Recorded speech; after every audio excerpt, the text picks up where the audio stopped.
thrifting is huge and many people are reselling as a full-time job or a side hustle to make extra money. But when you're searching secondhand stores or even garage sales, it's helpful to know what to buy for resale. So here to help us is expert antiques appraiser herself, Dr. Lori. Welcome. Good to see you. Nice to see you, Angela. How are you? Good. Now you're going to take us through a few different categories and what to look for. So first up, you're talking fine jewelry.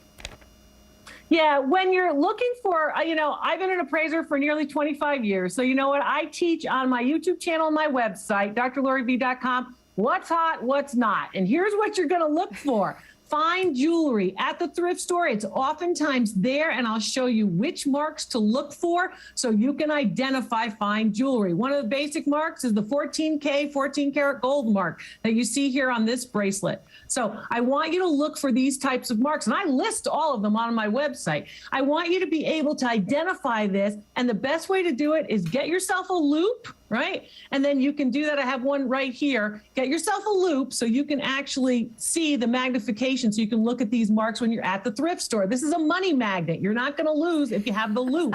So a money magnet. I love it. It really is. It really is. In addition to fine jewelry, costume jewelry is sometimes overlooked as well. That can be a very, very good item to pick up at the thrift store. Costume jewelry, of course, you want to look for materials, but you also want to look for some of the famous makers. So while you might be looking for fineness marks with real jewelry or fine jewelry like 14K or sterling, you want to be looking for names of makers when you're looking at costume jewelry. So sure, pick up what you like, but I want you to learn that you can like better quality. So you're picking up things that you can basically get for a low value, a low price, and then flip for more money or build yourself a good collection yourself. I love that you're teaching us how we can make more money. This is awesome. Yes, I've helped a lot of people make a lot of money doing this, changing their whole careers. Of course, as a result of COVID, a lot of things changed, and they changed their whole careers following my channel, my videos. Another one is glass, particularly colored glass. So this is a piece of Murano glass. Now, this is an easy one because it has a sticker on it, but I also teach you how to identify certain types of glass, those glass pieces that are more valuable than others. Glass leads us to pottery.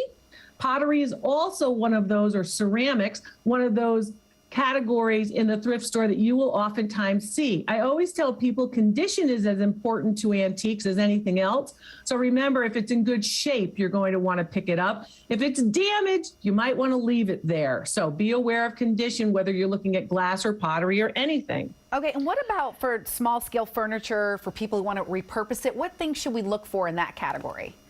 Yeah, so look for pieces that, in fact, are small enough so you can list them online once you've repurposed it for a local pickup, because you don't want to ship furniture, certainly. That's going to take away all of your proceeds and all of your profit. So think about small scale and think about pieces that are classic. This piece was really looking old and tired. So the person who repurposed this said, when it was mahogany colored, I didn't really like it. I got out some paint and I decided to do it a nice bright blue with a pop of color and chalk paint. I think this looks great. Okay, now what about paintings, mirrors, artwork, things like that? How do you know if it's just your own taste but versus someone wanting to have it?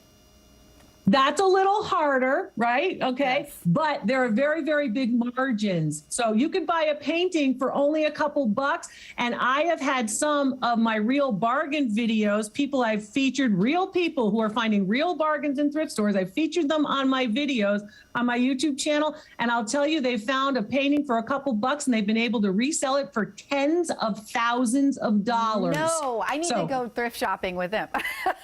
And hang you out sure with do. you. You need to be thrift shopping with me.